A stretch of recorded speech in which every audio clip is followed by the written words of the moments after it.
ఏంటమ్మా ఆ గుట్టంతా ఏంటి, ఏం చేసా? స్టార్ట్ చేసావా? ఈ గుట్ట మొత్తం ఏంటో మీరు గెస్ట్ చేయండి. నీకు తెలీదా ఈ గుట్ట ఏంటో? ఏంటి చెప్పు. అంటే అరలో ఉండే నేను అందరికి చూపిద్దామని బయటికి తీసాడు. టాడా అగో మన శారీస్. సో ఇంకా 2 కొరియర్స్ అయితే వచ్చినాయి అని చెప్పాను, కానీ ప్యాక్ చేయలేదు. ముందుగా అందరికీ కార్తీక పౌర్ణమి శుభాకాంక్షలు. సరే కార్తీక పౌర్ణమి దాకా వెయిట్ చేసి చేద్దామని ఆగాను. నేను కార్తీక మాసంలో ఏకాదశి రోజు స్టార్ట్ చేశాను కదా, సో అలా ఏదో సెంటిమెంట్ అండి.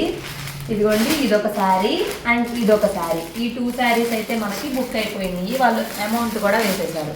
సో కొరియర్ కవర్స్ కూడా నిన్ననే వచ్చినాయి. ఇప్పుడు ఇది ప్యాకింగ్ చేద్దాం. ప్యాకింగ్ అయితే చేస్తున్నాను, కానీ నాకు చాలా టెన్షన్గా ఉంది. కొరియర్స్ ఎప్పటికి వెళ్తాయో ఏంటో, వాళ్ళు ఎలా రివ్యూస్ ఇస్తారు ఏంటో అని చెప్పి. సో ప్యాకింగ్ కవర్స్ కూడా అమెజాన్ నుండే బుక్ చేసుకున్నాను. ఇంకా చక్కగా సెట్ అయిపోయినాయి. దీనిలో వాటర్ ప్రూఫ్ది కూడా ఉంది కవర్ అనమాట. దానిలో పేపర్స్తో రాసి పెడుతున్నాను, ఎందుకంటే మన దగ్గర ప్రస్తుతానికి ప్రింటర్ లేదు కదా, అందుకని చెప్పి. ఎలా ఉంది నా ఐడియా? ఏంటిది? నేను చిన్ని లోగో క్రియేట్ చేశాను. ఏదో చిన్న బిజినెస్కి కొంచెం క్రియేటివ్గా యాడ్ చేద్దామని చెప్పి. అలాగే మినీ ప్రింటర్ ఉంది కదా, సో ఇప్పుడు మనం ప్రింట్ అయితే ఇద్దాము. ప్రింట్ అవుతుంది. సో బుజ్జి లోగో బాగుందా? బాగుంది. Thank you for shopping with us with Havi Fashions. Your support means world to us. So ఇప్పుడు ప్యాకింగ్ అయితే చేస్తున్నాను కదా, దానిలో ఎందుకో ఈ చిన్ని కుట్టి ఐడియా వచ్చింది.